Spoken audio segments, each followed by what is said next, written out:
Prince Charles will need Meghan Markle and Prince Harry once he becomes king, as the couple are huge assets to the royal family, a royal biographer has claimed. Prince Charles' kingship appears to be growing closer as the heir takes on more of his mother's responsibilities. On Tuesday, he attended the opening of State Parliament on behalf of the Queen. It marked the first time Charles had taken on the monarch's big constitutional duty, and gave a glimpse into what the prince's reign may look like. Charles was joined by his wife, Camilla, Duchess of Cornwall, and son, Prince William, who are both set to take on central roles within the firm under his kingship. Camilla will be named Queen Consort, while William will take on his father's title as Prince of Wales. The father and son are expected to work closely together once they assume their new positions in the monarchy. The Prince of Wales is known to desire a slimmed-down monarchy, and has effectively been working towards it over the past few years. However, following the stepping down of Prince Andrew, the death of Prince Philip, shock exit of Prince Harry and Meghan Markle, and the Queen's recent ill health, the royal family has become more reliant on non-senior members.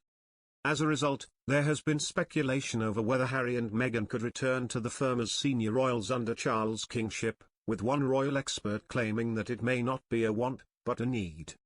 Tina Brown, author of the new best-selling book, The Palace Papers, has suggested that Charles will need Meghan and Harry back in the fold once he ascends the throne. Ms. Brown told Thursday's episode of Royally Obsessed, "My guess is Charles is really going to want them back, sort of need them back actually, because Harry and Meghan were huge assets to the whole royal repertoire quite frankly. They had a young appeal that was very, very potent in the country." Meghan and Harry stepped down from their positions in the royal family in 2020. Initially, they had hoped to carve out more progressive roles in the monarchy by both representing Her Majesty the Queen and pursuing their own commercial interests. However, the half-in, half-out approach was rejected, and the couple have since spent the majority of their time in the US. Last month, ahead of attending the Invictus Games in the Netherlands, the Duke and Duchess of Sussex secretly returned to the UK. Having been spotted by a group of royal fans, it was revealed that Meghan and Harry had met with Charles and Camilla, and later the Queen in Windsor. Following their meeting with the Queen, which Harry spoke fondly of in the days after, it was reported that the couple had been invited to join the royal family during the monarch's Platinum Jubilee celebrations. The Duke and Duchess have since confirmed that they will be in attendance during the 4-day weekend. A spokesperson for Meghan, 40, and Harry, 37, said they were excited and honoured to return to the UK.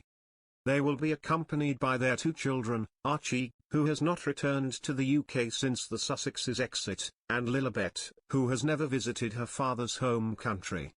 While the Queen made it clear that Harry and Meghan could not act as part-time royals at the time of their exit, Charles, it has been suggested, who of course has a soft spot for his son, may take a more gentle approach. Kinsey Schofield, royal expert and founder of todayfordaily.com, previously told Express.co. UK that the Prince of Wales has a very soft heart and is anxious to start the healing process with his son. She said, "I think that Prince Charles has a very soft heart and I think he's desperately in love with Prince Harry. He loves Prince Harry. He doesn't like his actions, but Prince Harry is his DNA and he does hurt when they're not talking. He does hurt when things aren't on the right path, and I think he's anxious to start the healing process. I think that Prince Charles is very forgiving." While Charles has kept his plans for his kingship relatively under wraps, his increasingly visible role in the monarchy gives insight into what the next few years have in store. The Queen has taken a step back from her royal duties after an overnight stay in hospital last year. Her public engagements are extremely limited and the monarch typically carries out all of her obligations from her home in Windsor Castle. It has brought into question whether Charles will be made the Queen's regent in the near future. Given his responsibilities, the Prince of Wales has been described as regent in everything but name.